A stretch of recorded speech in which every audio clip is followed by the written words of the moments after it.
Hola a todos, este es un audiolibro sobre el capítulo de Egipto del libro del Atlas de Arquitectura 1, Generalidades de Mesopotamia-Bizancio de Werner Müller y Günter Vogel.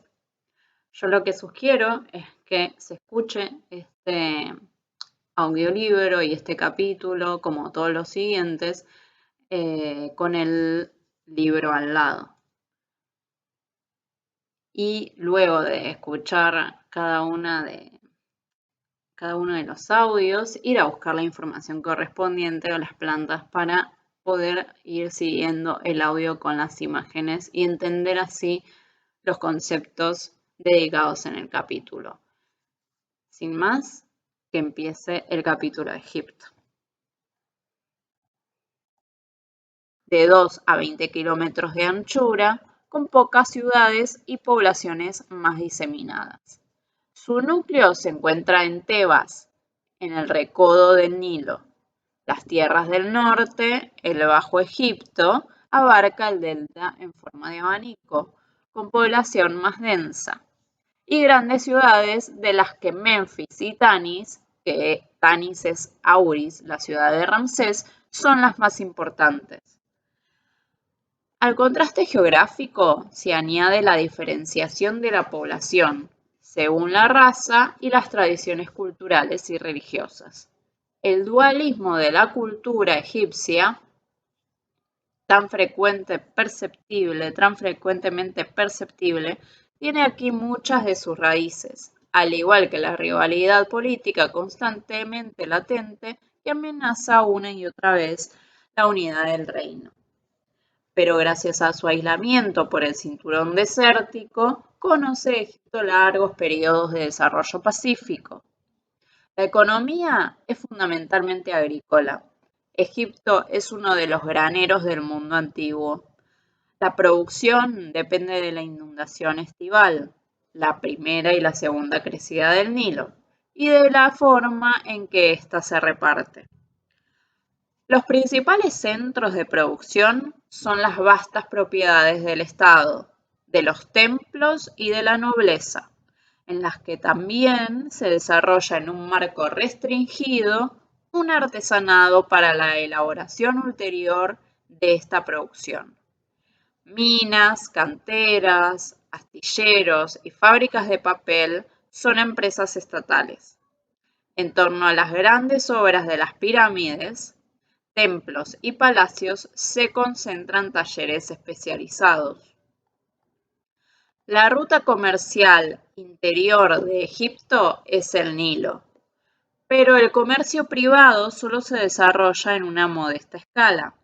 El comercio exterior oficial aparece en el Imperio Medio y se desarrolla con la expansión política del Imperio Nuevo. En especial, se exportan cereales, cobre, oro en bruto o labrado y papel. Se importa fundamentalmente madera, cedros del Líbano y productos de lujo, especias, incienso, etc. El centro principal de ventas es Biblos, en Fenicia. La hegemonía del Mediterráneo oriental depende de la producción de cobre. El comienzo de la Edad de Hierro significa para Egipto el principio de una nueva etapa política. La estructura social, que es el socialismo estatal patriarcal, está rigurosamente jerarquizada. Sobre la gran masa de los pequeños agricultores se organiza un extenso cuerpo de funcionarios, que son los escribas, y un pequeño artesanado.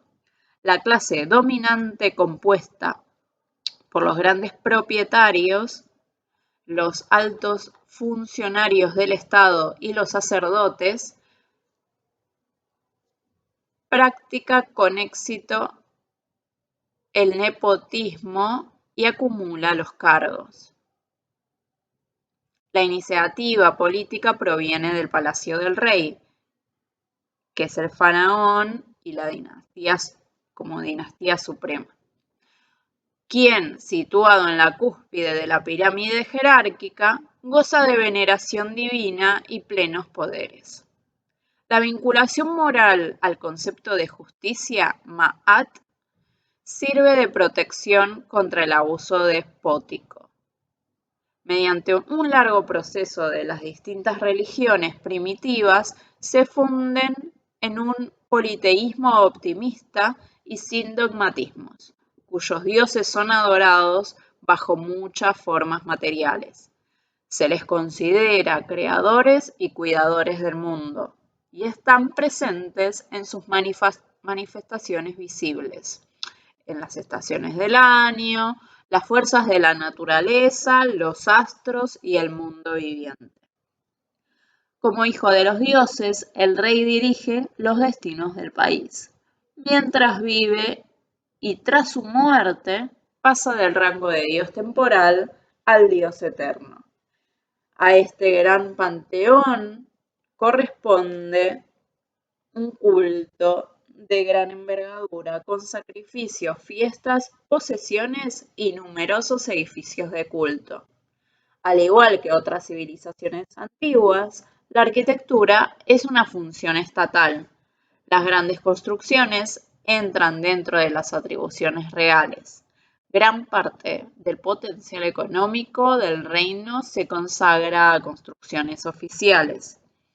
En cuanto a la arquitectura profana, el mayor peso recae en la edificación de amplios palacios en los distintos lugares de residencia. Se erigen además edificios utilitarios para las necesidades del Estado, almacenes y administración y algunas fortificaciones. La arquitectura religiosa comprende, además de los templos para las familias de los dioses, las tumbas y los templos funerarios, consagrados a los reyes divinizados. Arquitectura profana y religiosa no solo se diferencian en cuanto al programa y la tipología, sino también en el material de la construcción, cuya utilización tiene un significado simbólico y religioso. En la profana se emplea generalmente el adobe y la madera, incluso en los conjuntos palaciegos representativos, ya que tienen un carácter efímero. Los templos y tumbas se construyen con piedras natural, símbolo de su duración eterna, así como necrópolis de la planicie desértica sometida a inundaciones y a los cambios del Nilo. Esta diferencia que existe entre los edificios de carácter efímero y los de carácter eterno se revela aún en la actualidad, mientras que ciudades y palacios se han hundido en el fango del Nilo o se han reducido a montones de escombros, aún existen en pie vastos conjuntos de ruinas de santuarios y necrópolis. La arquitectura profana del Imperio Antiguo y Medio solo se puede estudiar a través de las reproducciones que existen en los enterramientos reales. Del Imperio Nuevo solo se han excavado algunas ruinas. Los principales testimonios de la historia de esta arquitectura son construcciones funerarias y religiosas, las mastabas y pirámides, que son del Imperio Antiguo, templos funerarios del Imperio Medio y los grandes templos de los dioses del Imperio Nuevo.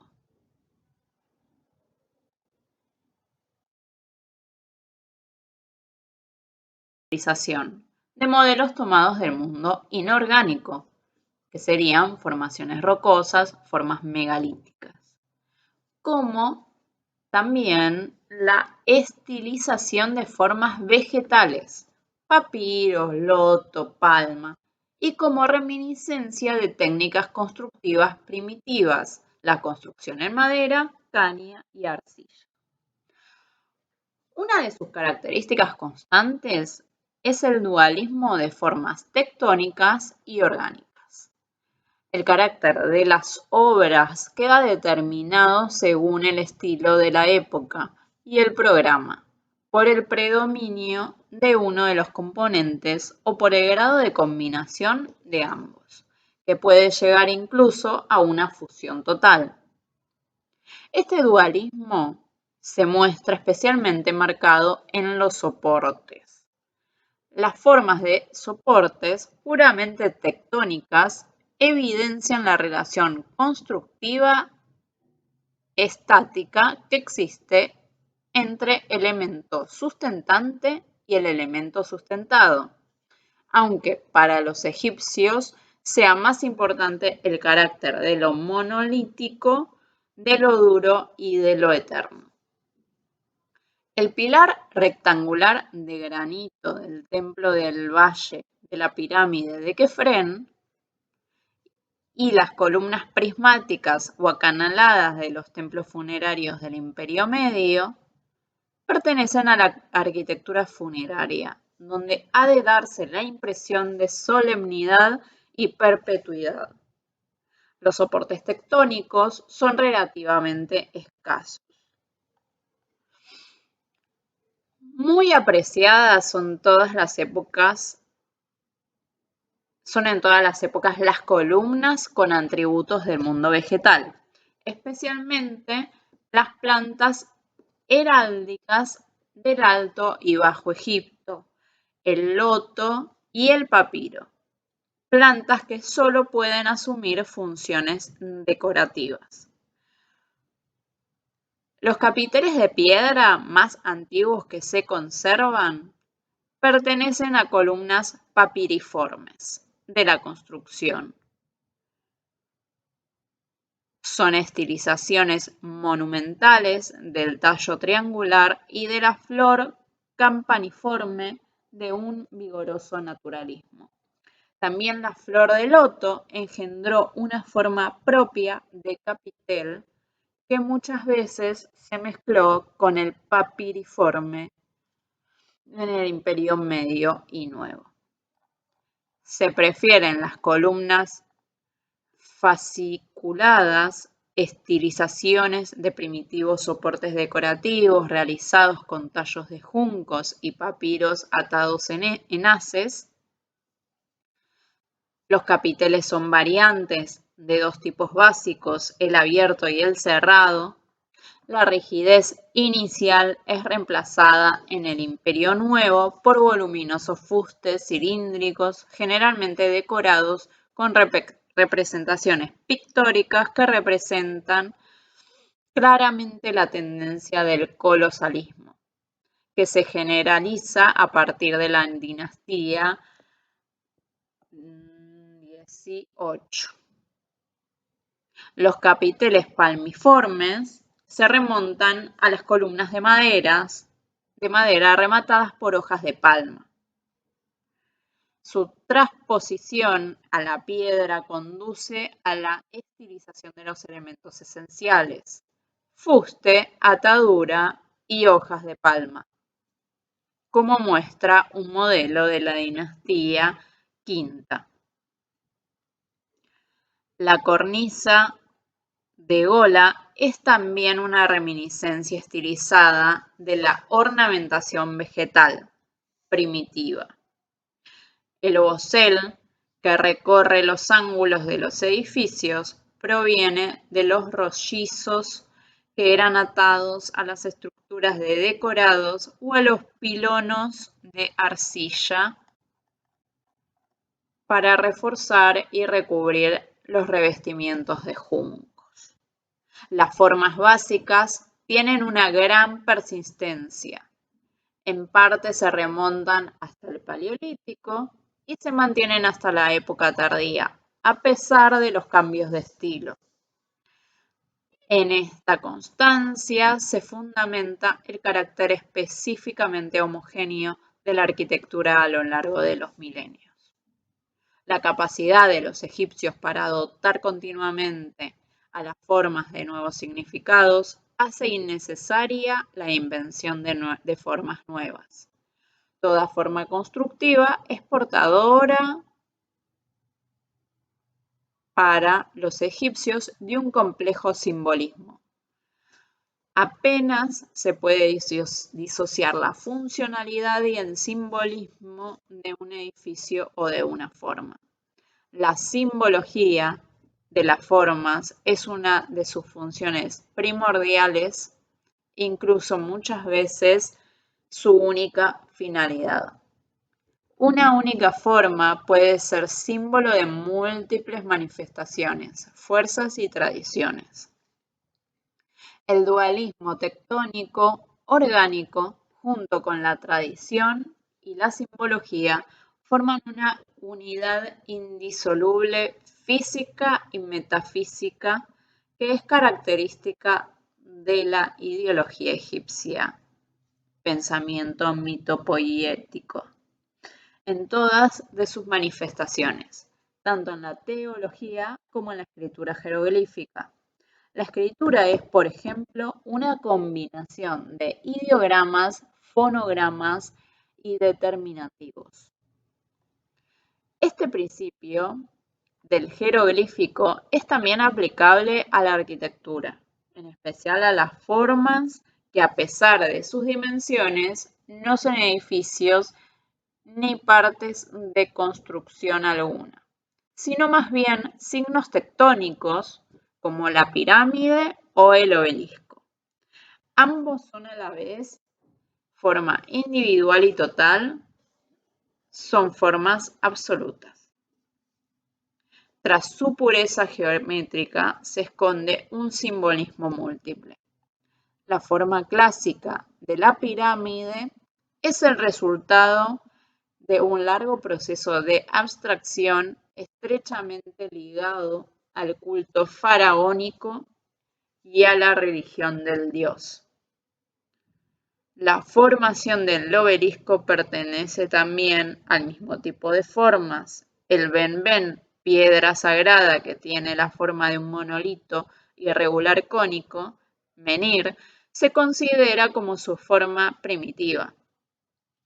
Este presenta en su vértice un quiebro que tomará un aspecto geométrico en el obelisco y en la pirámide truncada. Las ruinas y los signos jeroglíficos permiten establecer distintos niveles de forma. Especialmente importante es la forma monumental sobre un zócalo cónico en los templos solares de Abu-Ghrob de la Quinta Dinastía.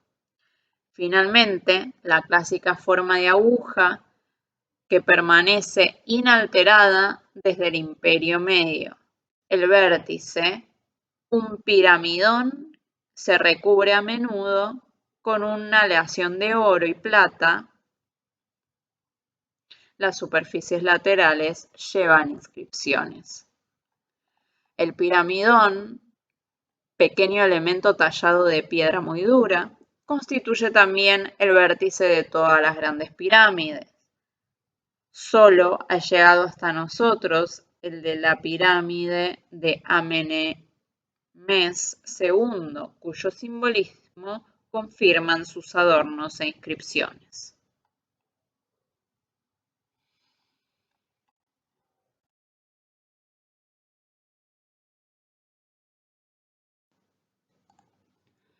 Egipto, formas constructivas 2.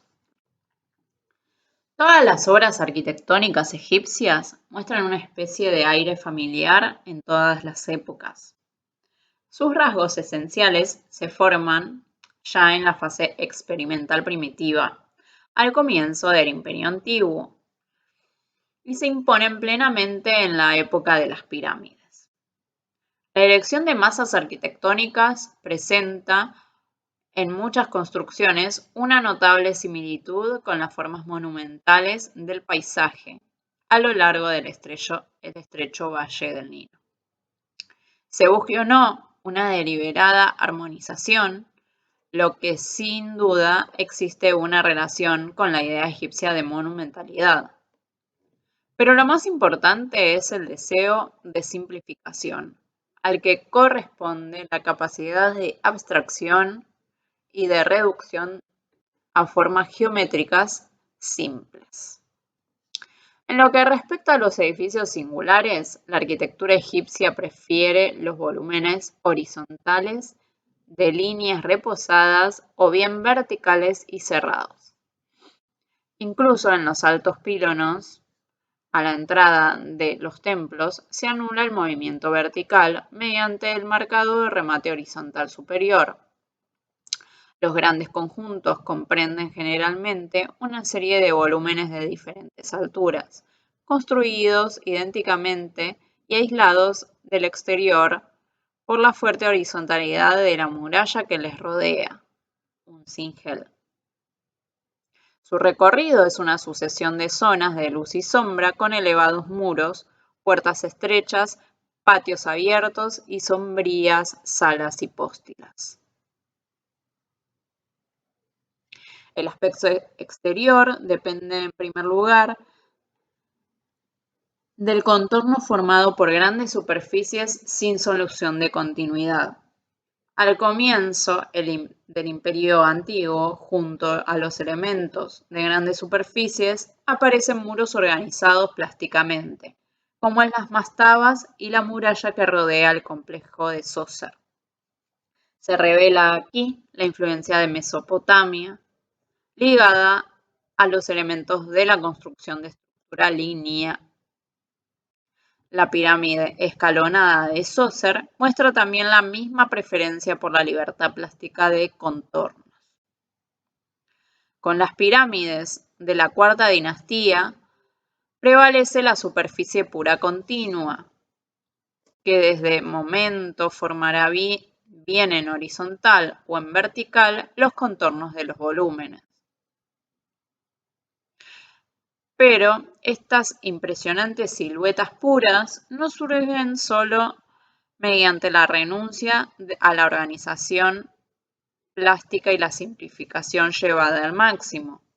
Las superficies lisas se prestan especialmente a poner de relieve una de las prácticas artísticas más características de los egipcios, el bajorrelieve. La función de la escultura y la arquitectura alcanza un grado muy alto en el tratamiento de las superficies que realizan los egipcios. El estilo egipcio de masas se forma mediante la reducción consciente de la multiplicidad de formas inicial a unos cuantos elementos básicos. El resalte de las aristas de los edificios mediante boceles, el cerramiento horizontal formado con la cornisa de gola, las formas orgánicas y tectónicas de soportes aparecen una y otra vez como elementos singulares. Lo mismo sucede con las formas monumentales y de conjunto. Pílono, patio fortificado, sala hipóstila, cubierta plana, muro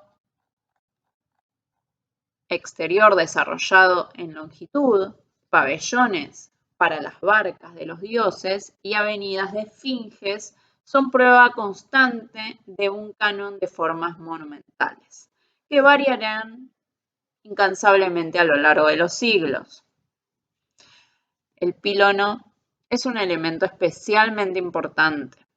Su forma doble marca casi siempre la entrada a los santuarios. Partiendo de las primeras etapas de la arquitectura primitiva en arcilla, cañas y madera, y pasando por formas intermedias como las que aparecerán en las tumbas excavadas del Imperio Medio. Se desarrolla en forma estándar de la torre, doble de planta rectangular alargada y muros en talud. Las decoraciones de las grandes puertas de entrada hacen alusión al simbolismo de la forma, a la representación del horizonte divino que en Egipto está determinado por las terrazas rocosas a ambos lados del Valle del Nilo, por encima del que se eleva el sol. También la protección del santuario contra las fuerzas malignas encuentra su expresión simbólica en estas dos torres. En unas ranuras practicadas en la fachada se fijan unos mástiles que sobresalen muy por encima de la cubierta de los pílonos y que están decorados con gallardetes, fetiches del pasado monumentalizados que se convirtieron en atributos de lo divino. En grandes conjuntos como Medinet, Abu y Karnak, se hace rítmico el camino que conduce al templo mediante la alternancia de pilonos y patios. La sala hipóstila constituye en su forma simple un elemento principal de la casa egipcia, que se utiliza tanto en la construcción de palacios como en la arquitectura religiosa. Encuentra su forma monumental en los grandes templos del Imperio Nuevo, como sala de paso entre patio porticado y el interior del templo. Se suele dar mayor anchura al intercolumnio central a fin de resaltar en el espacio lleno de columnas cilíndricas el eje central que conduce hacia el santuario. Asimismo, se elevan las hileras centrales de columnas. Surge así una nave central más elevada que queda iluminada como una vereda en medio de un bosque de columnas, por las ventanas laterales situadas en la parte superior. Encontramos esta disposición especialmente acentuada en la gran sala hipóstila de Karnak, pero también existe en el salón de fiestas de Tutmés III en Karnak y en la sala central del palacio de Malkata. La iluminación lateral cenital es uno de los elementos utilizados en la construcción de palacios en el Antiguo Egipto. Resulta de las condiciones climáticas.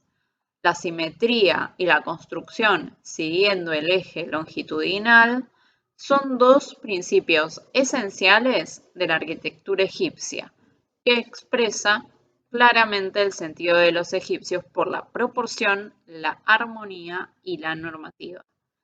La duplicación especular de las formas que responde a la simetría axial determina de forma decisiva el carácter estático equilibrado de la arquitectura egipcia.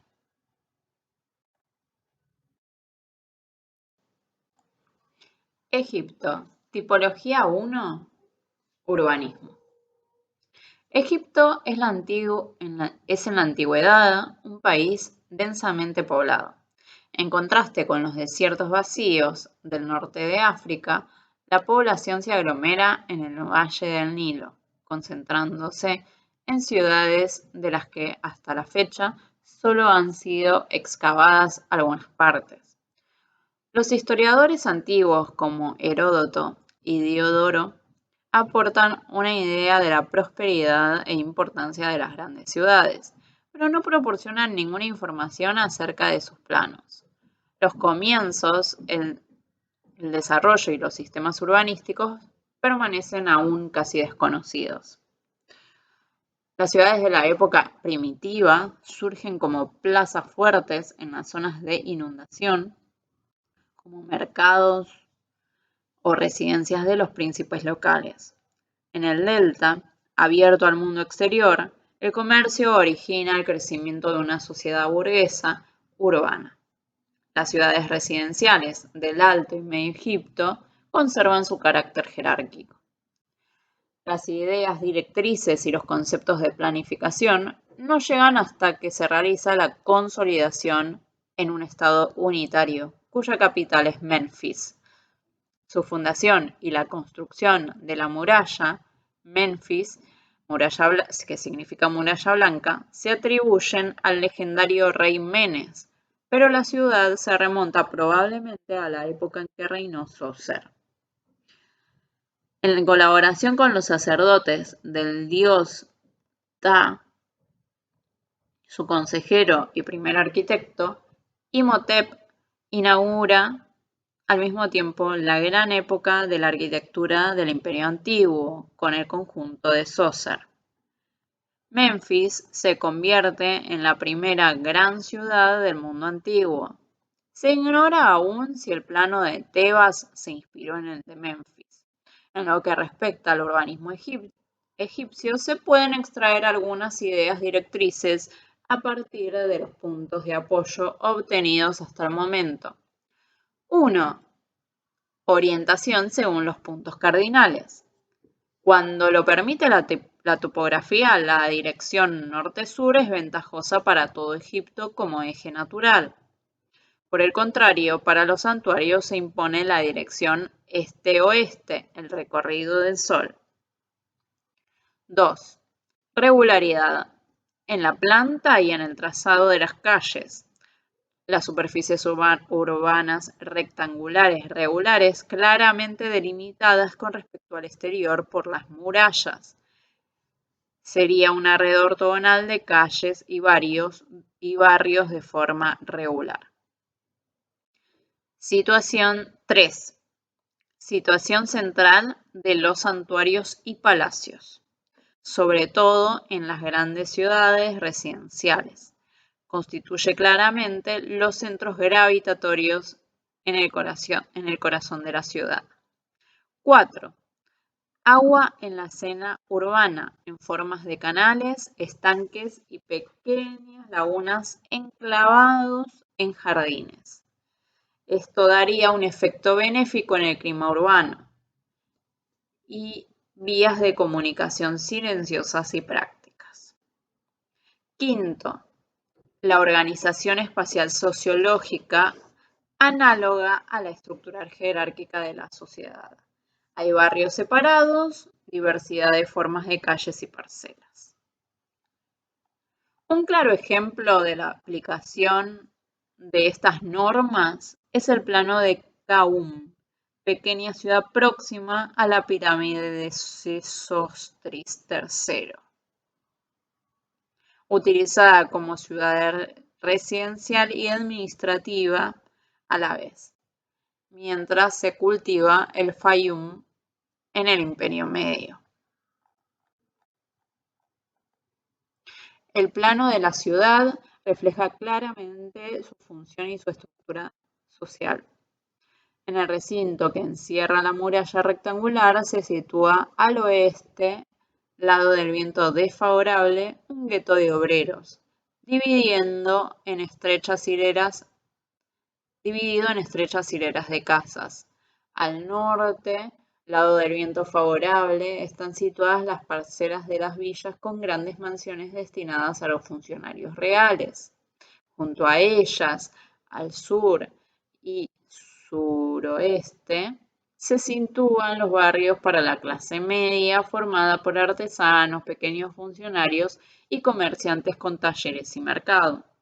En la red viaria se reserva un recinto destinado al aparato político y religioso, la Acrópolis. No es el centro geométrico de la ciudad, pero constituye su corazón ideal, alrededor del cual se ordenan los distintos barrios. Este plan urbano, con su clara organización funcional, puede ser considerado como ejemplo primitivo de una especie de ciudad colonial. Durante siglos, Tebas es la capital del Imperio Medio y del Nuevo, y hasta la última época la sede del dios nacional, Amón. De pequeña ciudad de provincias pasa a ser una metrópolis de fama universal. Tebas, la de las 100 puertas. Un intento de reconstrucción seguía por la situación de los promontorios de ruinas y por analogías con otras grandes ciudades. Se obtiene así una superficie urbana trapezoidal de unos 6-9 kilómetros entre el curso original del Nilo y un canal al borde del desierto, detrás del que comienza la necrópolis. Un sistema ortogonal de calles principales divide la superficie urbana en barrios para los habitantes de los distintos rangos sociales. El centro está rodeado por su propia muralla. Sus edificios, santuarios, Palacio Real, edificios administrativos y comerciales, están enclavados en parques. Un canal con dos lagos artificiales constituye el eje central. Al sur, un ancho brazo artificial del Nilo conduce a un puerto en la llanura desértica, lugar en el que Amenofis III edifica su nuevo palacio, y donde se reúnen y distribuyen los fletes para la necrópolis. Contra la rigidez normativa del urbanismo tradicional, Amenofis IV Aknatón trata efímeramente de imponer una concepción más liberal y funda Amarna, Aknatón, que se convierte en la nueva capital. Los restos excavados permiten identificar una ciudad lineal a lo largo del curso ligeramente curvado del Nilo. En el centro de la ciudad, el palacio. Los edificios religiosos y los administrativos forman un grupo sin ninguna cohesión a ambos lados de la calle principal, sin conexiones axiales. El palacio gubernamental, a la orilla del Nilo, está separado de la residencia real por la calle principal, uniendo ambos edificios un puente cubierto en cuyo centro se abre a la calle la ventana de las apariciones, por la que el rey se muestra al pueblo en las festividades.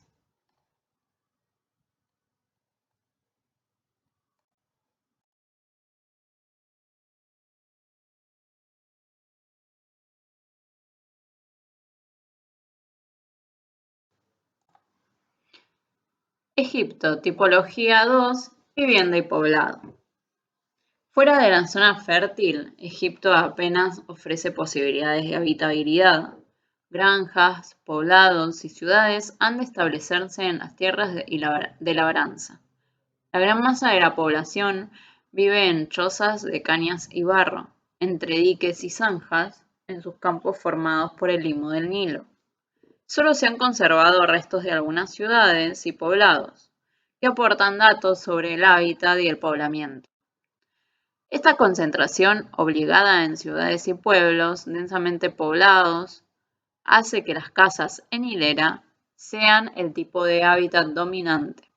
Las excavaciones de barrios y poblados practicadas en Caún, Amarna y Deir el-Medineh muestran claramente una planificación racional con alineaciones de casas en hilera cuyo lado estrecho se dispone hacia la calle, a fin de aprovechar lo mejor posible su longitud. El Estado desarrolla un tipo especial de poblamiento, los pobladores obreros, en las grandes obras de los santuarios y necrópolis. Algunos están integrados en la ciudad, formando barrios totalmente separados de ella, como en Caún, y otros constituyen poblados autónomos y cerrados, como en Amarna y Deir el-Medineh. En esta especie de gueto, las autoridades, atentas a la seguridad, mantienen bajo estricto control a los artesanos, artistas y funcionarios que por sus actividades conocen a fondo los secretos de fábrica de los templos, tumbas y palacios. Así mantuvo también Venecia a sus vidrieros en la Edad Media. Como generalmente no existe alrededor ninguna tierra cultivada, los alimentos frescos han de ser transportados hasta allí. Los alimentos básicos se distribuyen como salarios mensuales. Con esta especie de acuartelamiento no se puede pensar en una vida de ciudadanos libres. Sin embargo, estos habitantes, como especialistas, están mucho mejor situados que los pequeños labradores y los obreros temporeros. Un poblado de este tipo ha sido excavado en Deir el-Medineh, en la zona de la necrópolis de Tebas Oeste. Allí aparece el tipo de poblamiento de la época de los ramesidas que construyeron en los alrededores sus templos funerarios. La superficie de unos 145 por 50 metros está rodeada por un muro que se adapta a la topografía con una sola entrada controlable. En unas cuantas callejuelas se apiñan aproximadamente 70 casas en hilera, en las que vivían unas 120 familias en tiempos de Ramsés II. Las casas tienen 4 a 9 metros de ancho y 10 a 18 metros, y en algunos casos hasta 30 metros de fondo. Las superficies útiles entre 35 y 160 metros cuadrados, según el número de miembros que compongan la familia y su rango social. Son muy holgadas para las dimensiones orientales. Las plantas son semejantes, aunque no denotan ningún esquema fijo. Las habitaciones se alinean una tras otra en 3 o 4 zonas, quedando al fondo la cocina y almacenes. La ventilación e iluminación son escasas, pero tampoco son muy deseados los rayos del sol en semejante clima. Bastan algunas ventanas altas o lucernarios en la cubierta en terraza.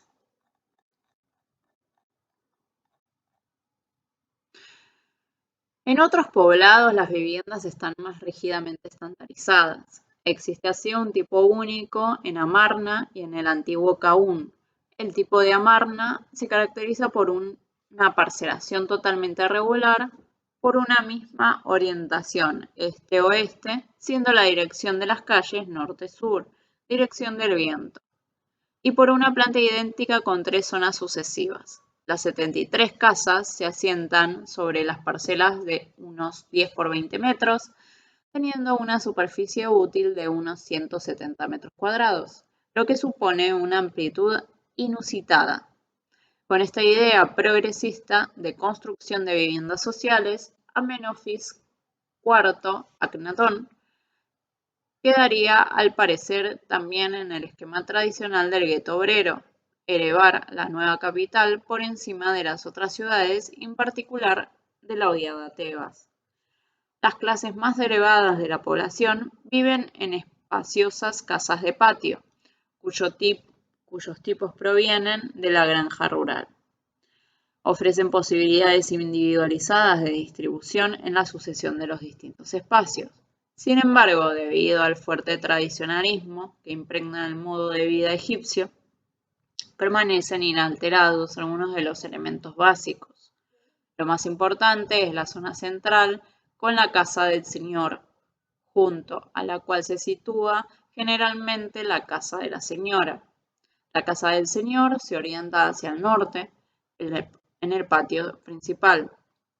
A un pórtico abierto sucede una sala de recepción transversal, sala ancha, después la estancia principal, generalmente en forma de sala hipóstila, con 4 columnas, y detrás de ella, en el eje central, las habitaciones privadas. La sucesión sala ancha, sala alargada es adoptada por la arquitectura religiosa como elemento básico. Habitaciones secundarias, dormitorios, baño y piezas adyacentes completan el programa espacial. La casa de la señora constituye una pequeña unidad en sí, más o menos amplia según la posición social, generalmente con un pequeño patio porticado delante de la estancia y el dormitorio, en torno al cual se agrupan las dependencias y las habitaciones para la servidumbre. Ambos grupos de habitaciones se completan con pasillos, patios y espacios destinados al gobierno y economía domésticos. Cuando se trata de grandes parcelas, se añade un jardín con estanque y pabellón. Según esté ubicada en el campo o en la ciudad, una gran mansión de este tipo será más o menos espaciosa, pero casi siempre está rodeada por un muro que la aísla del exterior. En Caún, las viviendas de los funcionarios constituyen un barrio aparte. siguiendo el tipo de casas de patio. Están dispuestas muro contra muro, como casas en hilera de grandes dimensiones. Aunque las parcelas son de idéntica dimensión, ofrecen variantes de un tipo fundamental que se adapta a situaciones personales. Amarna, organizada como una ciudad-jardín, ofrece una gama más amplia de posibilidades. Las villas están rodeadas de jardines y terrazas a la manera de las grandes propiedades y dejan libertad a la iniciativa individual en la planificación.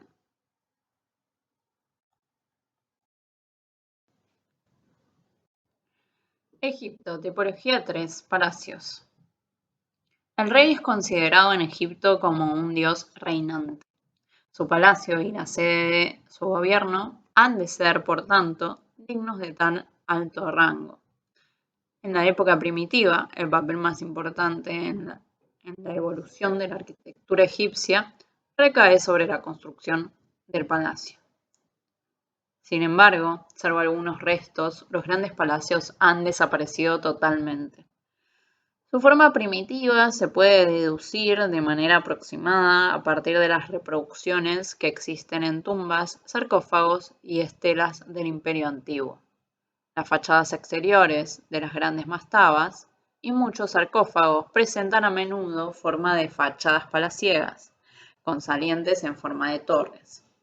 Una parte del conjunto de Saucer se compone de edificios de carácter simbólico que imitan espacios de una arquitectura lignea muy desarrollada, construcciones de estructura de madera con relleno de entramado y cubiertas de retícula de varas, ligeramente abovedadas con una capa de cañas.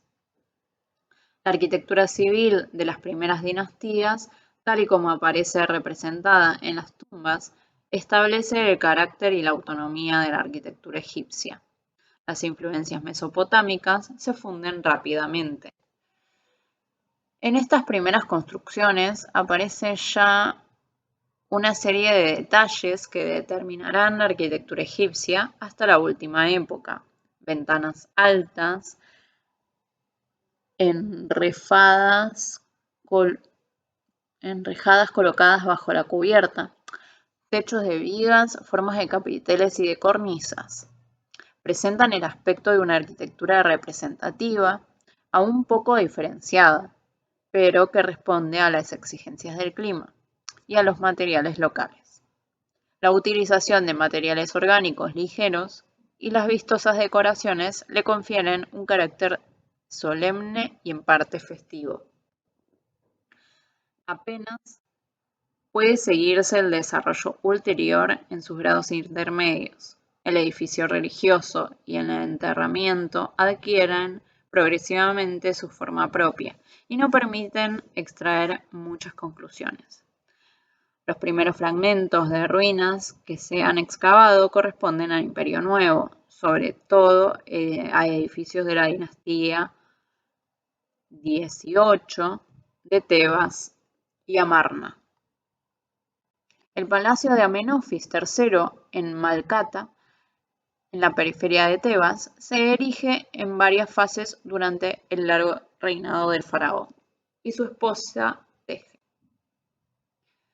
Está situada al borde del desierto junto a la gran dársena del puerto, hoy Birket Abu, fuera de la gran ciudad y de sus desventajas, pero al alcance de su vista y bien comunicado con ella.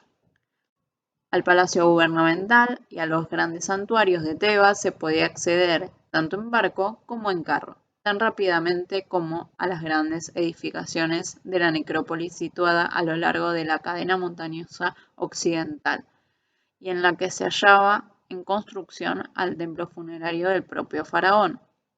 El vasto conjunto arquitectónico, solo parcialmente excavado en la actualidad, se compone de grupos de amplios edificios imbrincados unos en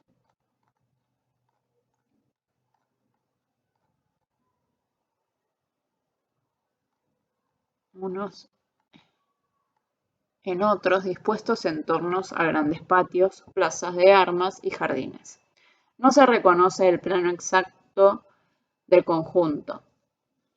Faltan muchas veces los rigurosos ejes de simetría que dominan las construcciones religiosas de esta época. Al parecer, las distintas fases se fueron realizando sucesivamente y se fueron añadiendo sin ninguna cohesión a las ya existentes.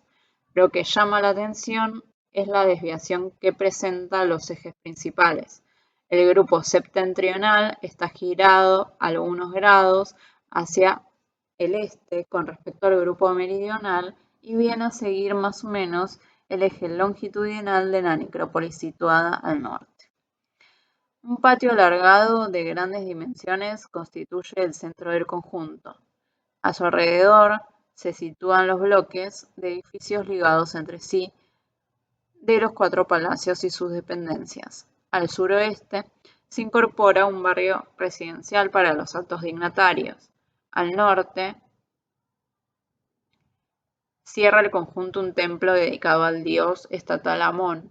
Los edificios situados entre el gran patio y el templo están destinados en parte a las funciones oficiales, como el conjunto cerrado en torno al pabellón de audiencias, y en parte a la administración y mantenimiento del palacio, como el conjunto de edificios para los artesanos, la servidumbre, los talleres y el personal de vigilancia.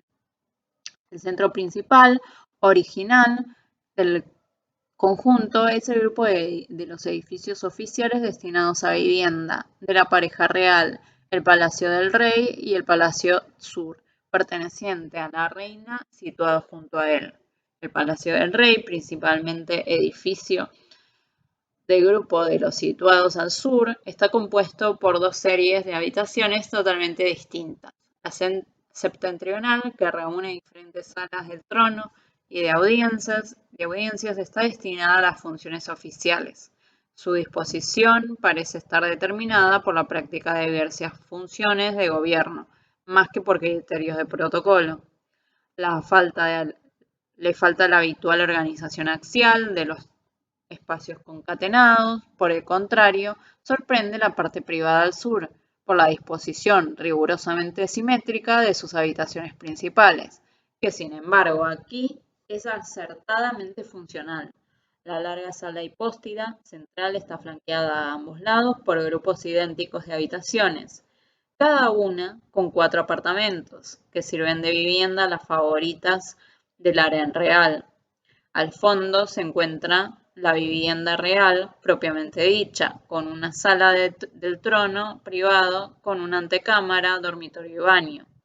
Aquí, donde el rey se convierte en una persona privada, se introducen en la arquitectura palaciega los elementos de la casa del señor. El palacio real está comunicado con los otros edificios por medio de corredores que van desde la estancia de las estancias oficiales de la parte delantera hasta el palacio central y el gran patio, y de la parte privada hasta el palacio sur de la reina y el ala de servicio. El palacio de Malcata es el más antiguo del Imperio Nuevo. Partes esenciales de este conjunto se toman como modelo en el proyecto de palacios posteriores, como en Amarna y en los templos funerarios de las dinastías 18 y 19.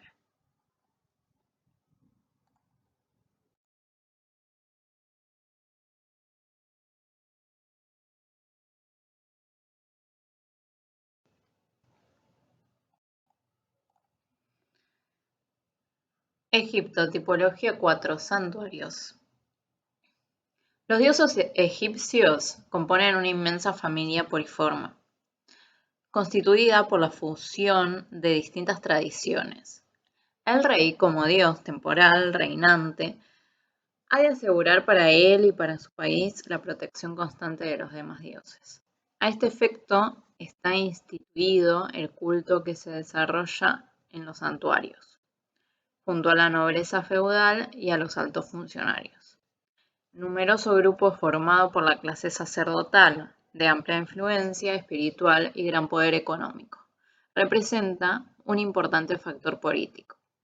Entre los colegios de sacerdotes de los principales dioses, como el Ptah de Memphis, el Ra de Heliópolis o el de Amón de Tebas, surgen además rivalidades.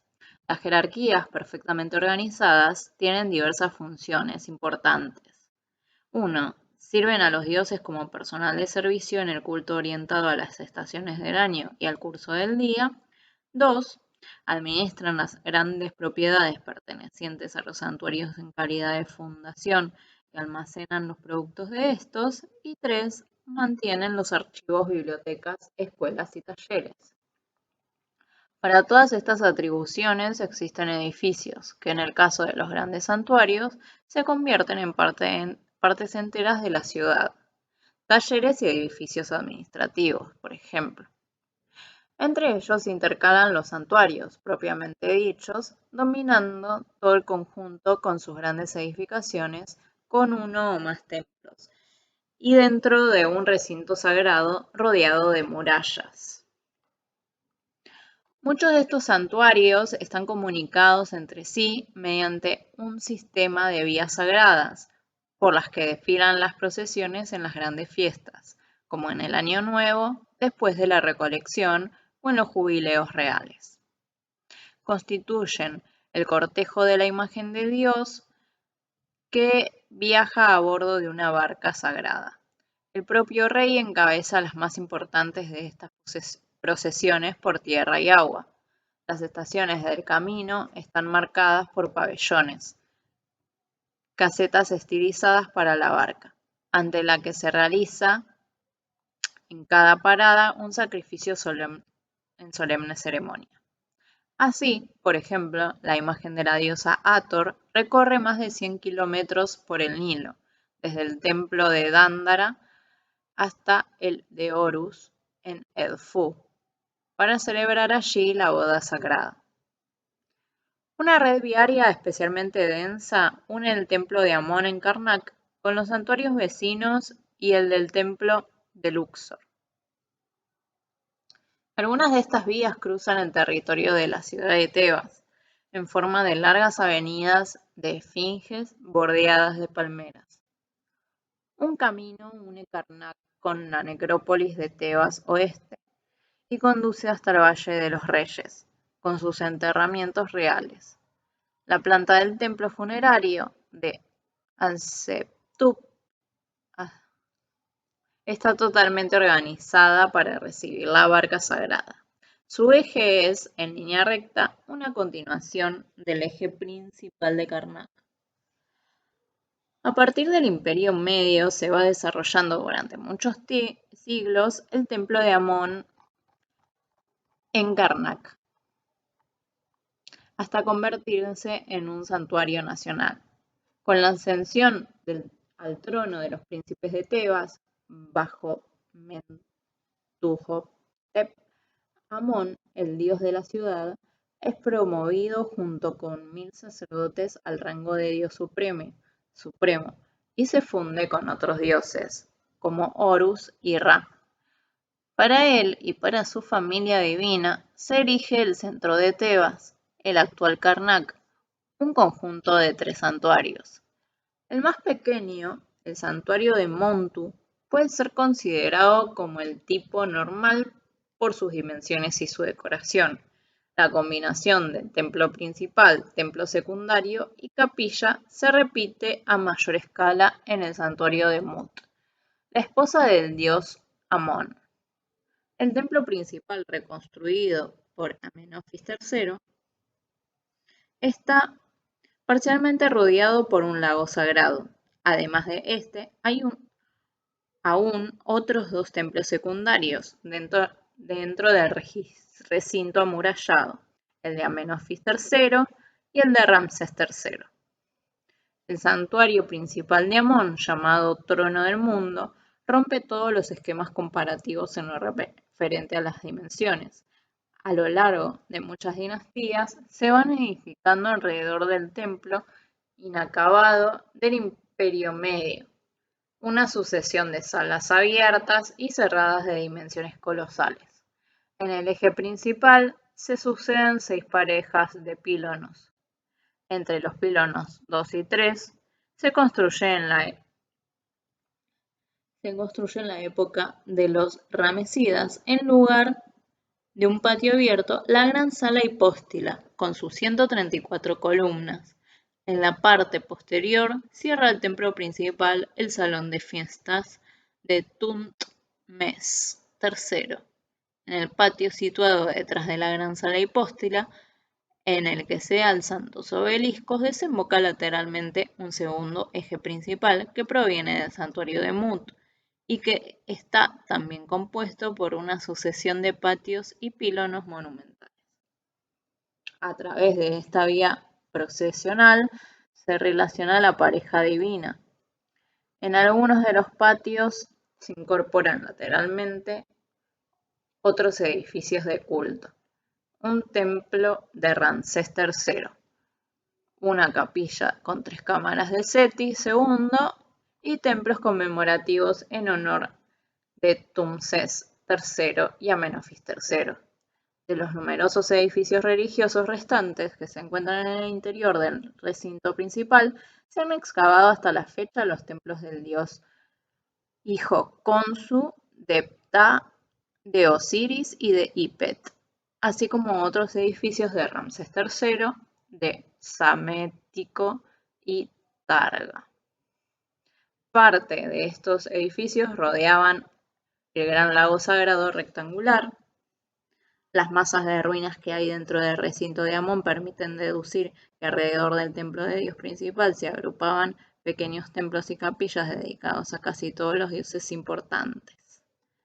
Los 3 santuarios son variaciones del mismo tema, estaciones terminales de las vías sagradas, cuyo eje conduce a través de una serie de espacios a la vivienda de los dioses en el santuario.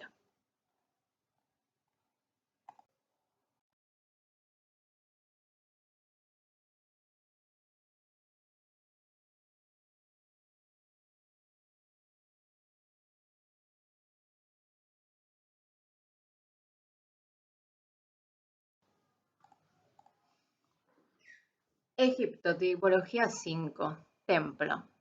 El templo egipcio es la morada de la divinidad, que se materializa en la imagen que se venera en el santuario, a la que solo tienen acceso el rey, como dios entre los dioses, y los sacerdotes, como el personal de servicio del dios. El pueblo queda excluido. No existe ninguna doctrina que predicar a una comunidad reunida. El templo representa simbólicamente el mundo, es decir, el país de Egipto, como morada de los dioses, u horizonte divino. Una multitud de representaciones evidencian esta y otras funciones simbólicas. La organización espacial está orientada a la práctica del servicio del templo y sus complicados rituales. Si se amplía el programa teológico, ya sea por la importancia política creciente del dios o por la introducción de otros dioses en la comunidad familiar del templo, también este ha de ser bien ampliado o bien construido de nuevo. En este segundo caso se reutilizan las partes del templo antiguo. Los egipcios consideran los templos como elementos integrantes del mundo orgánico que crece, perece y ha de ser creado de nuevo. Casi todos los edificios religiosos proceden del Imperio Nuevo. Las construcciones precedentes solo aparecen de forma fragmentaria en las ruinas de los templos en los que fueron reutilizadas. Los templos primitivos, que son pequeñas capillas de madera, caña y barro, han desaparecido sin dejar huella. Se supone que sus tradiciones se mantienen en los edificios religiosos del Imperio Nuevo, igual que sobreviven las primitivas técnicas de construcción en las formas de épocas posteriores. Los templos pirámide constituyen importantes fases del desarrollo en el Imperio Medio. De esta época solo se han conservado, además de los enterramientos, algunos pequeños edificios como Capilla de Medinet, Madi o un pabellón de Sesostris I en Karnak. En cuanto al estilo y a construcción, son totalmente iguales a los pequeños edificios de comienzos del Imperio Nuevo. Lo mismo podría decirse de las grandes edificaciones, como por ejemplo el Templo de Amón en Karnak, cuyas ruinas están rodeadas por el enorme templo del Imperio Nuevo. El esquema fundamental de los templos, que sigue siendo el mismo durante el Imperio Nuevo y la última época, variando según los programas y el estilo. El templo egipcio es una construcción rígidamente orientada cuyo eje conduce al santuario. Los templos constan generalmente de 3 secciones principales que se organizan a lo largo de este eje. Primero, los pilonos de entrada y la puerta, seguidos por un patio rodeado de pórticos. Segundo, una antecámara abierta al patio o una sala hipóstila cerrada, o ambas cosas a la vez en muchos casos. Tercero, el interior del templo con capillas, sacristías y galerías. En el centro, la cámara para la barca sagrada o la estatua de Dios, como Sancta Sanctorum. Esta sucesión de espacios se basa en el esquema de la vivienda con su patio, pórtico, sala transversal y sala baja.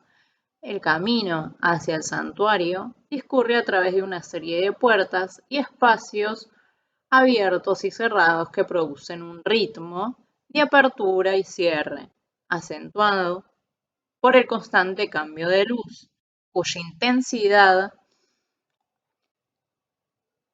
va desde la claridad del patio con sus fuertes sombras arrojadas, pasando por la penumbra de la sala hipóstila hasta la oscuridad del Sancta Sanctorum. Según la importancia de la construcción, este ritmo se reduce a algunas cadencias o se intensifica mediante la repetición. En esta sucesión tricadencial de espacios, la sala hipóstila sirve de transición entre el vestíbulo y el interior del templo. En general, una sala transversal con columnas que parece escapar a la orientación axial del templo. Las columnas, frecuentemente muy densas, con sus relieves y la luz que incide puntualmente desde el techo, producen en construcciones de grandes dimensiones la impresión de un bosque iluminado de columnas, como sucede en las grandes salas hipóstilas de Luxor y Karnak. El templo de Horus en Edfu, reconstruido a partir del 237 bajo los Ptolomeos, es un buen ejemplo de templo de grandes dimensiones y la estructura tradicional.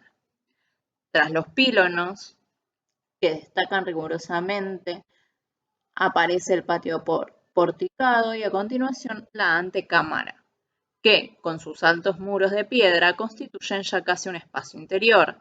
La sala hipóstila, con sus 12 enormes columnas, es de dimensiones relativamente modestas, pero es un espacio bien concebido para detenerse en él.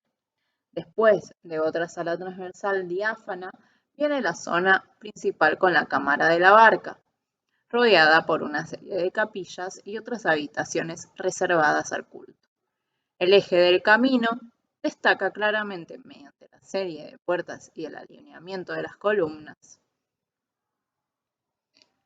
Frente a esta construcción modélica, el pequeño templo de Amenofis III en el santuario de Mut en Karnak se muestra como una reducción llevada al extremo y el templo de Ombo como una variante.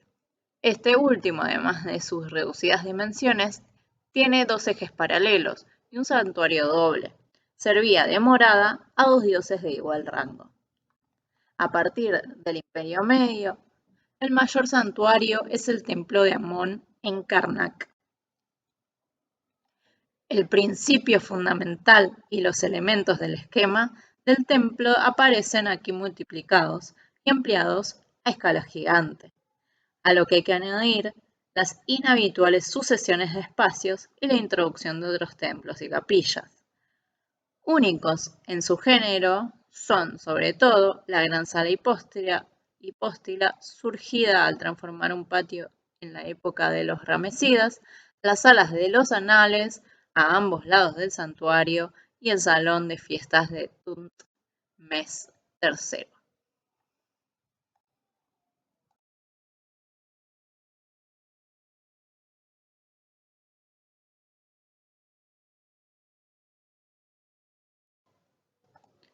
Egipto, tipología 6, templo y palacio.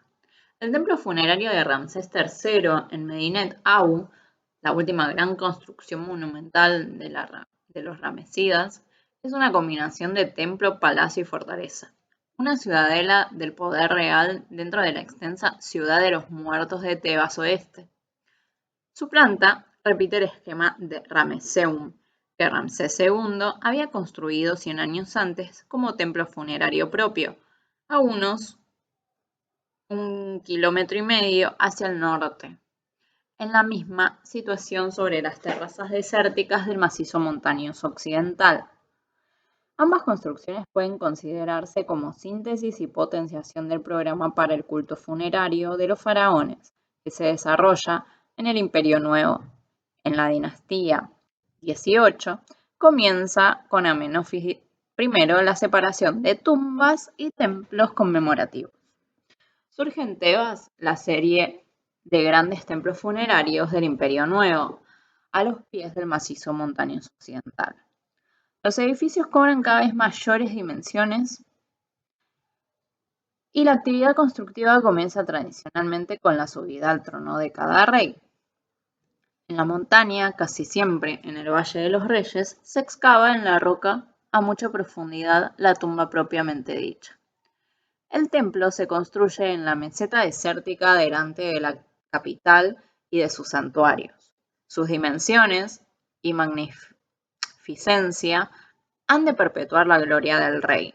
La residencia eterna está frente a la terrenal, donde entretanto se ha establecido el sucesor.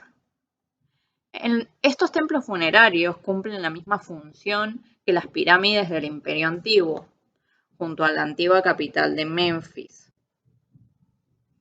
Para poder desempeñar esta función, el templo recibe una donación de tierras y una parte proporcional de los ingresos del Estado.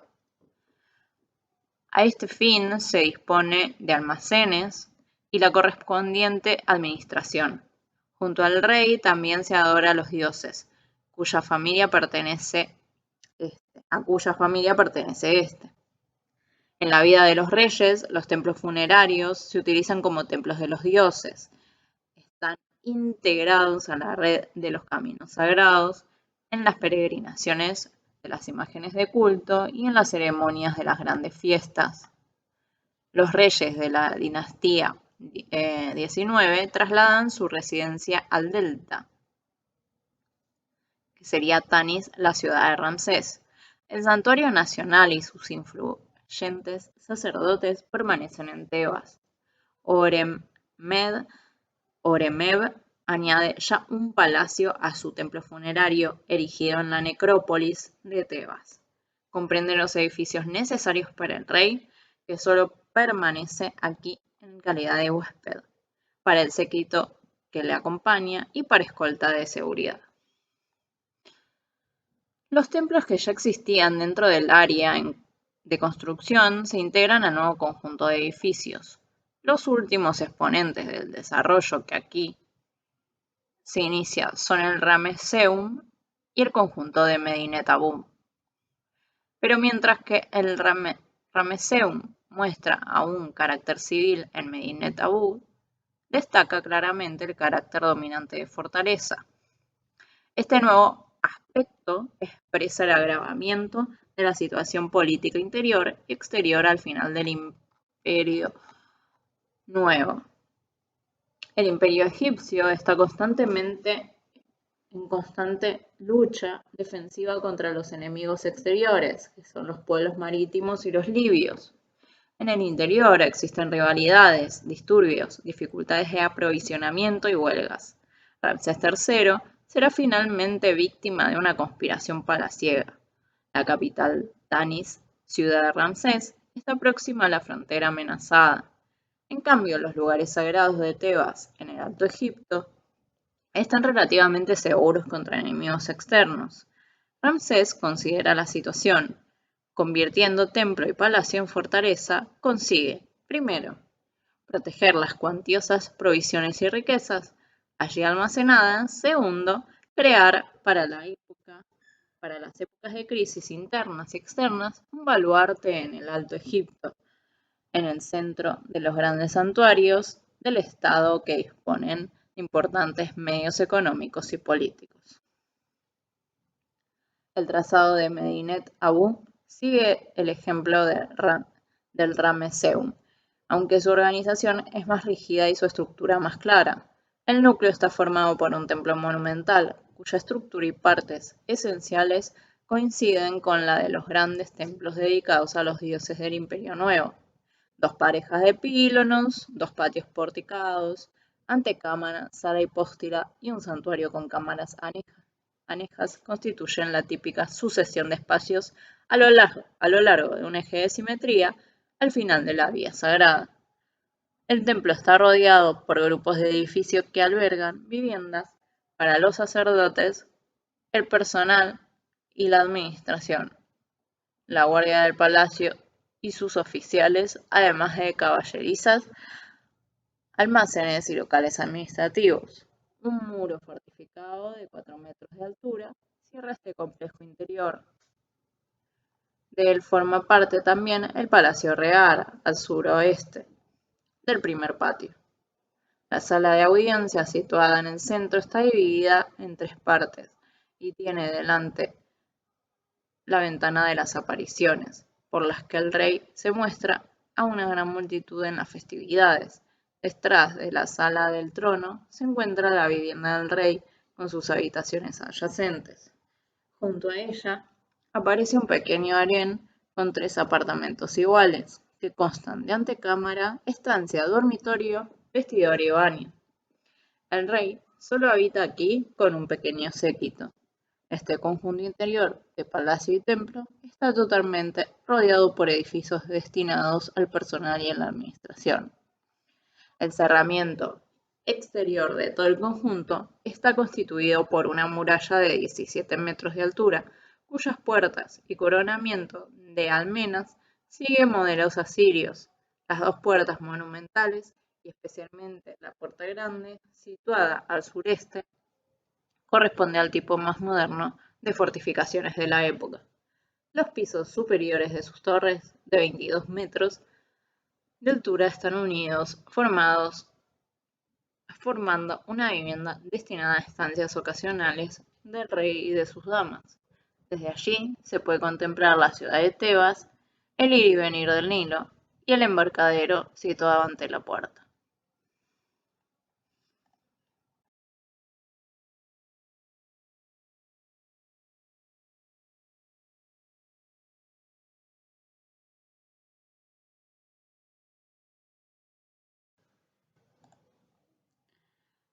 Tipología 7. Hipogeo y templo funerario. A lo largo de toda la historia de Egipto, el culto a los muertos permanece como elemento fundamental de la religión. Los centros gravitatorios de la arquitectura vinculada a este culto se van desplazando poco a poco. La monumentalidad de las tumbas decrece, mastaba, pirámide, y aumenta la de los templos funerarios. Los hipogeos constituyen una etapa importante de esta evolución. Los primeros se construyen para los príncipes palatinos, nomarcas, que al caer el poder real ya no se entierran en el cementerio junto a la pirámide, sino en su tierra natal o donde desarrollan sus actividades. La estructura de las regiones del Alto Egipto favorecen especialmente este nuevo tipo de sepultura, que toma de los complejos de pirámides, aunque desarrollándolo con mayor severidad, el principio del camino final construido en 3 secciones.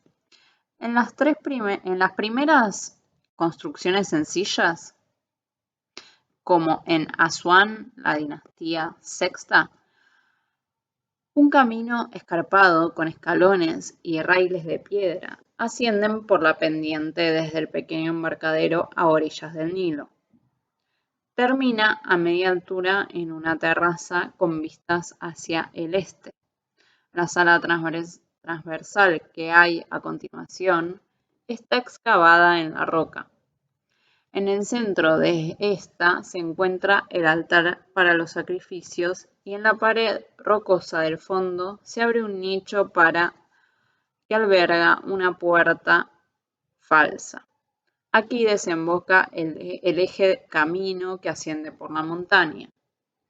Partiendo de este tipo de sencillas construcciones con espacios transversales, surgen obras más complicadas determinadas por una alternancia rítmica de salas anchas y largas.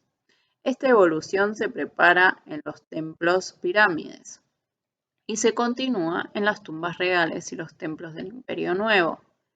El hipogeo de Khau el-Kebir, construido en el Imperio Medio para el nomarca Huaca II, constituye un hito importante dentro de esta evolución. Partiendo de un pílono situado en el valle, un camino cubierto asciende hasta el cierre transversal formado por un segundo pílono. Tras esta puerta se abre un patio rodeado por un pórtico. De él parte una escalinata que conduce a la terraza siguiente, en la que se sitúa una sala hipóstila colocada en sentido transversal, a la que se une una sala longitudinal con pilares, sala ancha y sala baja. El espacio siguiente, ligeramente abovedado, está excavado en la roca. En él se encuentra el altar para el culto funerario. Una última puerta conduce a la cámara funeraria, subdividida simétricamente.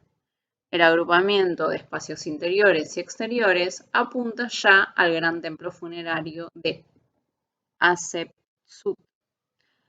A principios del Imperio Nuevo, en el valle de Ir el-Bahari, frente a Tebas, la nueva capital, surge un conjunto totalmente nuevo y único, el templo funerario de Mentuhotep, dinastía 11. Incorpora la forma tradicional de la pirámide como centro de una gran terraza rodeada de pórticos. Al igual que en las tumbas de los nomarcas, aparece al pie de la pared rocosa un patio porticado. La sala hipóstila excavada en la roca cierra el conjunto. El camino axial termina en el nicho excavado en la pared del fondo. El templo está situado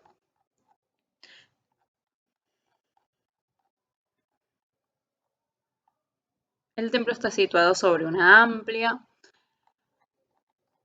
explanada rodeado por un muro, a la que se accede por un largo camino de 1,2 kilómetros que asciende entre muros desde el Templo del Valle.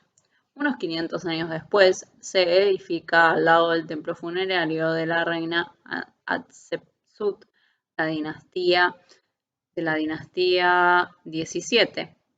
Este toma elementos de las tumbas de los nomarcas desarrollándolos y los mezcla con motivos del templo Mentuhotep, formando una nueva unidad.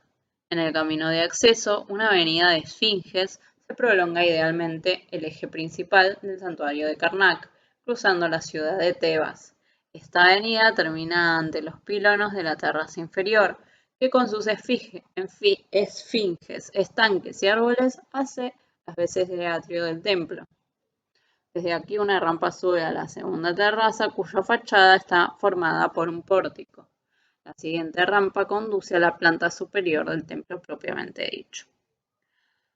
Este está construido en la ladera de la montaña y presenta un aspecto exterior igual al del templo de Mentuhotep, con sus salas de pilares, superpuestos y escalonados. Sin embargo, el núcleo lo constituye en este caso el patio porticado, desde el que se accede a la sala de culto excavada en la roca. En el eje, el hipogeo, a la derecha, o sea, hacia el norte, el patio solar con el altar consagrado al sol. A la izquierda, es decir, el sur, la capilla de Amón, en la que se introducía la barca con la imagen del dios cuando se traía en procesión desde Karnak. A la altura de la segunda terraza y en paralelo al templo de Mentuhotep hay un pórtico y una capilla dedicada a la diosa Hathor, excavados en la roca. Al otro lado, una sala hipóstila más pequeña con una cámara excavada. En esta arquitectura son determinantes las salas de pilares superpuestos y las rampas de comunicación. La continuación de estos elementos del templo de Mentuhotep une ópticamente ambas construcciones en una unidad armónica rodeada de paredes rocosas. Con la inserción consciente de la arquitectura en el paraje accidentado, dominado por la montaña. El Corn, la arquitectura egipcia, consigue alcanzar el objetivo opuesto al de las pirámides de la dinastía cuarta, que dominaban el paisaje. Los largos pórticos de pilares ofrecen espacio suficiente para plasmar en relieves de la más alta calidad de la descripción épica de los anales reales y la historia personal de la reina. La fusión de la arquitectura y de la escultura alcanza aquí un punto culminante dentro del arte egipcio. El templo funerario del sucesor de Hatshepsut, Tutmés III, sigue en parte este modelo. Con el tiempo se separan los hipogeos, generalmente en el Valle de los Reyes, de los templos funerarios, situados en el borde del desierto. Las tumbas se hunden cada vez a mayor profundidad en las rocas al aumentar progresivamente la serie de las cámaras y galerías, Seti I. Los templos funerarios se asimilan a los de los dioses. Hacia el final del Imperio Nuevo se unirán al Palacio Real.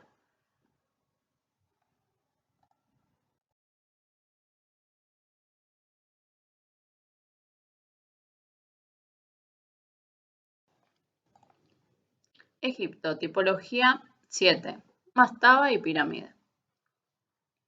La primera gran arquitectura egipcia surge sobre las tumbas reales. En la religión egipcia, la vida y la muerte, lo visible y lo invisible, no están separados de forma irreconciliable. La muerte significa el paso a otra forma de existencia más duradera. En virtud de esta idea, surge ya en el Egipto prehistórico la costumbre de colocar una casa simbólica sobre la tumba subterránea, lo que da lugar a una serie de variantes propias en el norte y en el sur. Poco a poco va adquiriendo la construcción superior forma de mastaba, volumen arquitectónico alargado, con cubierta plana o abovedada, rebajada y muros de adobe rectos o inclinados. Su construcción monumental está reservada a los personajes importantes, con los reyes de la dinastía I, época tinita. Las mastabas cobran dimensiones de grandes edificios. La mayoría de estos palacios funerarios han sido excavados en la necrópolis de Saqqara, al borde del desierto, frente a la capital de Memphis. El basamento visible consta de un zócalo plano con una fila de cabezas de toro estilizadas. Los muros exteriores están organizados con nichos y salientes a modo de torres, probablemente por influencia de la arquitectura religiosa mesopotámica, pero sobre todo por la de los palacios contemporáneos cuyas fachadas se repiten con todo detalle en las mastabas, residencia eterna de los reyes. El interior encierra a veces más de 50 habitaciones de mayor a menor tamaño, dispuestas simétricamente en torno a las cámaras funerarias central. Se trata, sobre todo, de almacenes para satisfacer las necesidades del muerto en su otra vida. A lo largo del muro exterior que cierra toda la edificación se encuentran dispuestas en hilera las sencillas tumbas de los sirvientes del rey y de los integrantes de su séquito que acompañan en la muerte al soberano, tomando así parte en su vida eterna. El ceremonial de culto a los muertos se va transformando paulatinamente. el realismo de una reserva imaginaria de provisiones cede el puesto al simbolismo de la teología solar y real. La mastaba número 3505 de finales de la dinastía I sirve como ejemplo para mostrar la repercusión de este hecho en la arquitectura funeraria. Sobre el hipogeo subterráneo no tiene más que un gran espacio interior y un pequeño templo funerario en el lado de la fachada. Otra mastaba, la 3506, tiene adelante un patio con una barca solar. Sin embargo, la mastaba real conservará su organización plástica exterior hasta finales de la dinastía II. En la época de las pirámides, sigue siendo la mastaba rigurosamente geometrizada, la forma de enterramiento de los nobles que hacían sepultar en el cementerio real junto a las pirámides. La transformación de la tumba real tradicional se lleva a cabo súbitamente con la pirámide escalonada del rey Zoser. Se considera obra de Imhotep, consejero y arquitecto jefe de Zoser,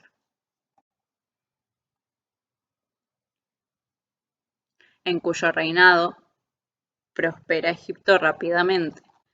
La mastaba tradicional, que también se erige en un principio para Zoser, aunque con planta cuadrada y piedra natural, parece que ya no corresponde a una monarquía elevada al rango divino. Tras 2 revestimientos sucesivos, se erige sobre ella una construcción con 4 escalones de unos 45 metros de altura, que en una última fase será ampliada para alcanzar 100 metros de base y 60 metros de altura, añadiéndole 2 escalones más.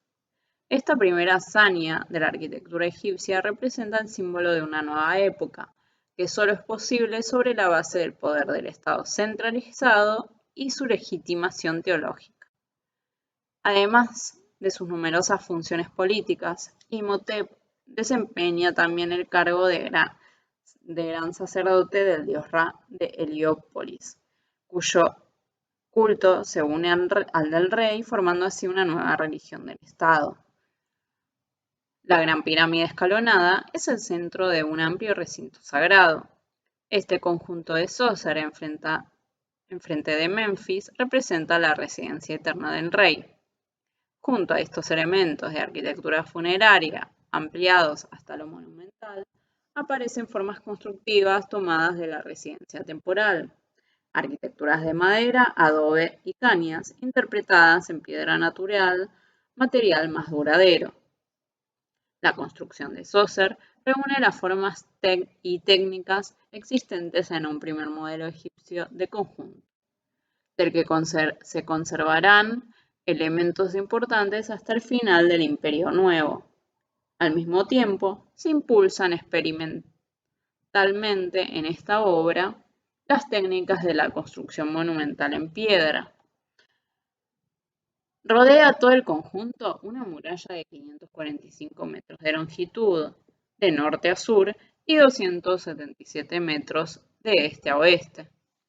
En una ampliación de las fachadas de las mastabas anteriores y probablemente una repetición simbólica de la muralla de Menfis. Una larga galería de acceso interior, vasto conjunto con patios y grupos de edificios. Alrededor del enorme patio meridional, con sus altares, se levanta entre otros el templo pequeño y la tumba sur. Un patio lateral comunica con el patio de Ebsed y la serie de capillas para los jubileos oficiales tradicionales. Al este de la pirámide se encuentra el Palacio Norte y el Palacio Sur, con sus respectivos patios. Al norte se une el patio con el Serdab, cámara que alberga la enorme estatua sedente del rey, y el templo funerario adosado a la pirámide. El sitio restante está ocupado por terrazas y un vasto cementerio. Visto desde el Nilo, el impresionante grupo de construcciones se compone de la larga horizontal de la muralla, por encima de la cual sobresale el bloque escalonado de la pirámide. La relación contrapuntiva artística entre volúmenes verticales y volúmenes que descansan en forma de terrazas superpuestas. Permanece como una de las características de la arquitectura egipcia.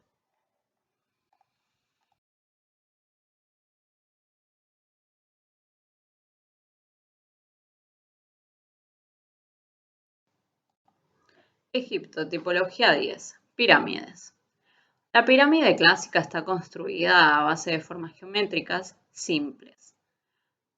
La base es un cuadrado, el vértice está situado en la perpendicular del centro del cuadrado y las cuatro superficies laterales son triángulos isósceles. Esta pirámide, creación de la dinastía cuarta, sirve de enterramiento para los faraones del Imperio Antiguo. Esta forma no surge de repente.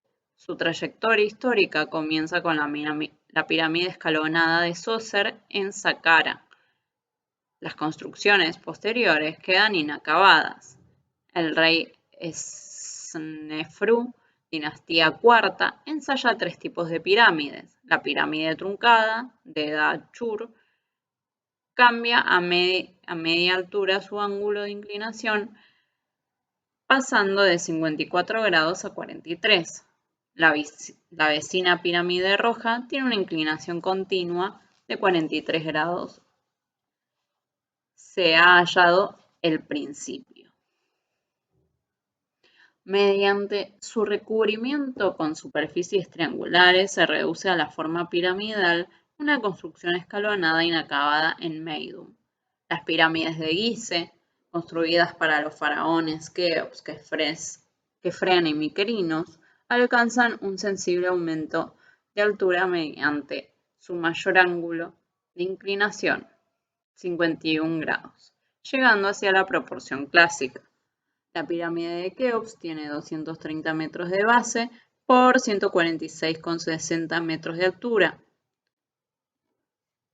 Tras estos ensayos de forma se esconden, aparte de los procesos formales y técnicos, procesos teológicos.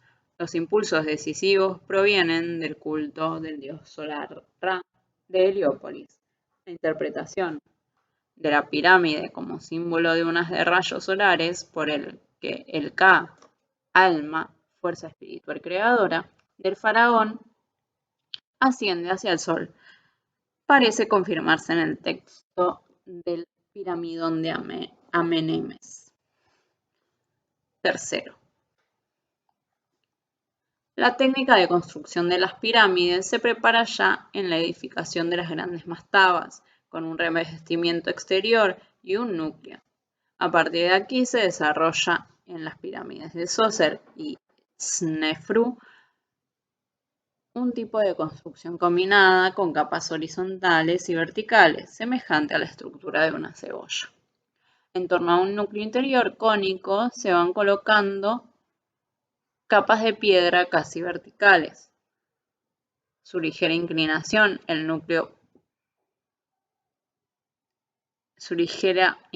hacia el núcleo basta para que las resultantes de los esfuerzos verticales y horizontales actúen de forma preponderante sobre el núcleo y solo parcialmente sobre el subsuelo. De esta forma, la masa se sujeta en cierto modo a sí misma.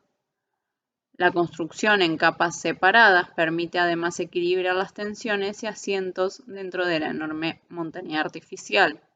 En las grandes pirámides apenas se aprecian deformaciones. La forma piramidal alcanza su apogeo en Gizeh. Los sucesores construyen de forma más modesta y menos perfecta, condicionados por los cambios teológicos operados en el culto a Ra, templo solar de Abu Ghurab, y por el hecho de que la continuación de la excesiva actividad constructiva conduciría a la bancarrota del Estado, hecho que se reconoció demasiado tarde. Las pirámides dominan el recinto sagrado en el que se alzan, el denominado complejo de las pirámides. Se renuncia a la posterior construcción monumental de una residencia en torno a la tumba real, como en el conjunto de Djoser. El mismo movimiento teológico que conduce a la forma nueva de la pirámide. reduce el programa del conjunto de las pirámides y consigue, perdiendo su multiplicidad, mayor monumentalidad y severidad. De todos los elementos quedan solo la propia pirámide, y si acaso pirámides anejas sobre una terraza y el templo funerario situado delante. Se complementan con el templo del valle en la línea divisoria entre la tierra fértil y el desierto, donde puede amarrar la barca funeraria en un brazo del Nilo. Un camino cubierto sube hasta el templo funerario delante de la pirámide. Esta construcción en 3 secciones del camino final se encuentra auténticamente formada en las pirámides de la cuarta dinastía en Gizeh.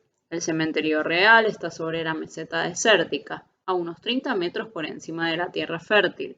Las grandes pirámides se levantan sobre las terrazas, separadas, circundadas por muros, rodeadas por campos sepulcrales con las mastabas de los altos dignatarios. Desde los templos del valle a la orilla del Nilo ascienden largas rampas cubiertas hasta los templos funerarios situados en el lado este de las pirámides.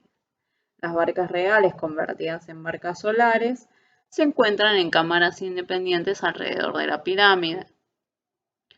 El Ka de los reyes, el que está consagrado el culto en el templo funerario, viaja en ellas en un perpetuo ir y venir. En los templos pirámides se desarrolla una arquitectura religiosa simple pero diferenciada, que contiene ya los elementos esenciales del desarrollo futuro: el principio de la vida procesional, su continuación por el eje del templo, el ritmo del trazado, ancho y estrecho, se percibe ya claramente en la disposición. El conjunto de Kefren es lo que mejor se ha conservado en Gizeh. El templo del valle y el funerario son masas de piedra cerrada hacia el exterior, con muros en talud. Los espacios interiores, sobre todo la sala ancha y la larga, con sus pilares de granito monolítico, parecen estar excavados en la roca. La sucesión de espacios, igual en ambos templos, se complementa en el funerario con el patio de las ofrendas, cerrado al exterior, detrás del cual aparecen 5 capillas en las que se adora bajo distintas formas del rey muerto. Un estrecho corredor conduce al pie de la pirámide, donde se encuentra un sencillo altar de ofrendas comunicado directamente con la pirámide. Una singularidad de la arquitectura funeraria es la colocación de puertas falsas y el acodamiento del camino interior, que en las pirámides se perfecciona hasta alcanzar el máximo grado de reforzamiento para preservar las tumbas de los faraones del acceso de personas extrañas. Pero lo que causa impresión es la marcada simetría de los elementos principales.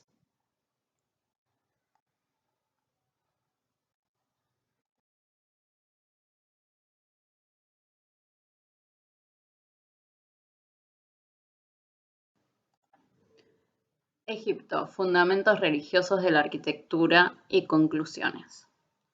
La imagen actual de la arquitectura egipcia está determinada por la arquitectura religiosa. Las ciudades y las grandes construcciones civiles han desaparecido casi en su totalidad, pero al parecer siguieron los mismos principios y tendencias que la arquitectura religiosa. Algunos de sus elementos aparecen también en otras civilizaciones de la antigüedad. El carácter inconfundible de la arquitectura egipcia está determinado, sin embargo, por ideas que provienen de una época muy temprana, que alcanzan rápidamente la perfección y se aplican después durante milenios. La geometría como base de la arquitectura se aplica en Egipto de una forma consecuente y con frecuencia se evidencia claramente en la disposición y forma de las construcciones. El obelisco y la pirámide son, por ejemplo, formas geométricas puras. La voluntad de conferir a estas formas una duración eterna mediante dimensiones colosales es de inspiración religiosa. Los egipcios creen en una vida eterna, de la que la vida temporal no es más que una fase sometida a los efectos de las fuerzas divinas y cósmicas que se manifiestan en el curso del día y de las estaciones, en las órbitas de los astros y en los puntos cardinales. Los números y las relaciones numéricas patentes en las formas geométricas básicas poseen cualidades teológicas, además de las matemáticas. En ellos se manifiestan lo eternamente válido. Los componentes matemáticos de la pirámide son símbolos de leyes cósmicas. Al cuadrado, el sagrado número 4, 4 puntos cardinales, 4 vientos, 4 esquinas del mundo. Se añade el 3, bajo la forma de triángulo isósceles, cuyo simbolismo es casi tan importante como el del cuadrado. El poder real y el poder económico del Estado centralista son necesarios para construir las grandes pirámides, pero estas solo se comprenden partiendo de sus premisas teológicas. El dominio de la geometría no se volverá a manifestar de forma tan abierta en las centurias siguientes. Sin embargo, permanece claramente perceptible en la simetría y la axialidad, que constituyen los principios de ordenación más frecuentes en la planta y alzado de cada una de las partes de las edificaciones, así como en la totalidad de los grandes conjuntos. Las mastabas de la dinastía I, los templos desde la época de las pirámides hasta la última época, y el palacio de Amenofis III están construidos simétricamente con respecto al eje longitudinal. Elementos constructivos como pílonos y salas hipóstilas son reiteradamente simétricos y muchas veces forman una figura doble. La idea de concebir las construcciones como estaciones terminales de las vías sagradas y de prolongar sus ejes hasta los santuarios favorece la construcción simétrica axial. La topografía de Egipto, con el Nilo como eje natural de norte a sur y las formaciones de terrenos a ambos lados, es quizás la base de los conceptos simbólicos de la arquitectura religiosa.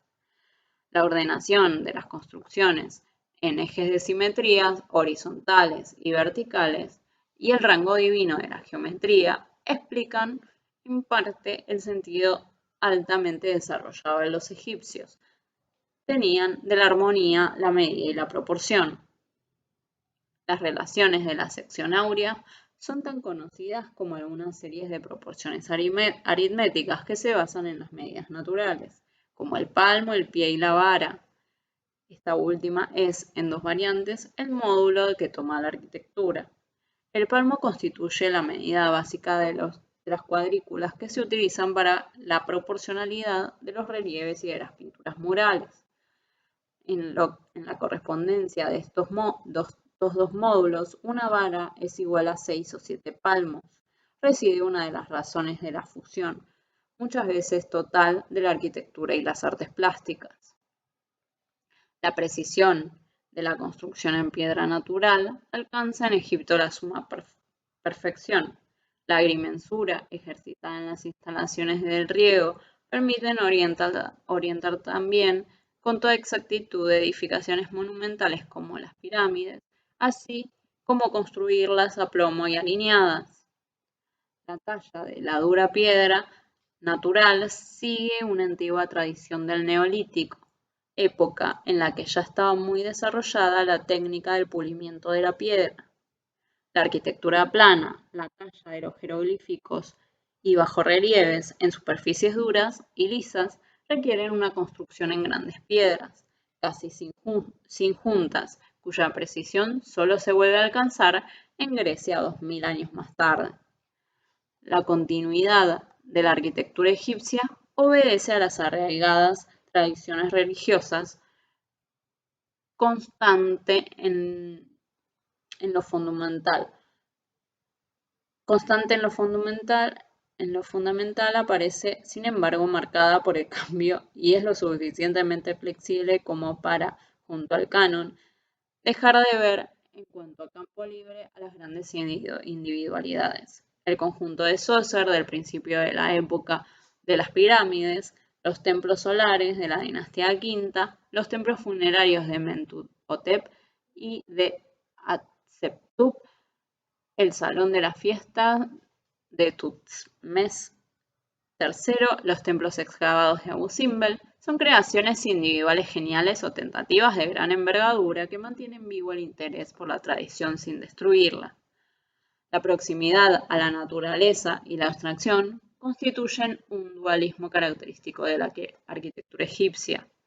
La forma tectónica gigante, marcada por la fuerza de la abstracción y por una simplificación radical, es portadora de un mundo realista y coloreado de símbolos y de imágenes en el que se muestra la plenitud de la vida humana y de la naturaleza. En los elementos individuales también marca la estructura tectónica de la construcción, columnas, cornisas.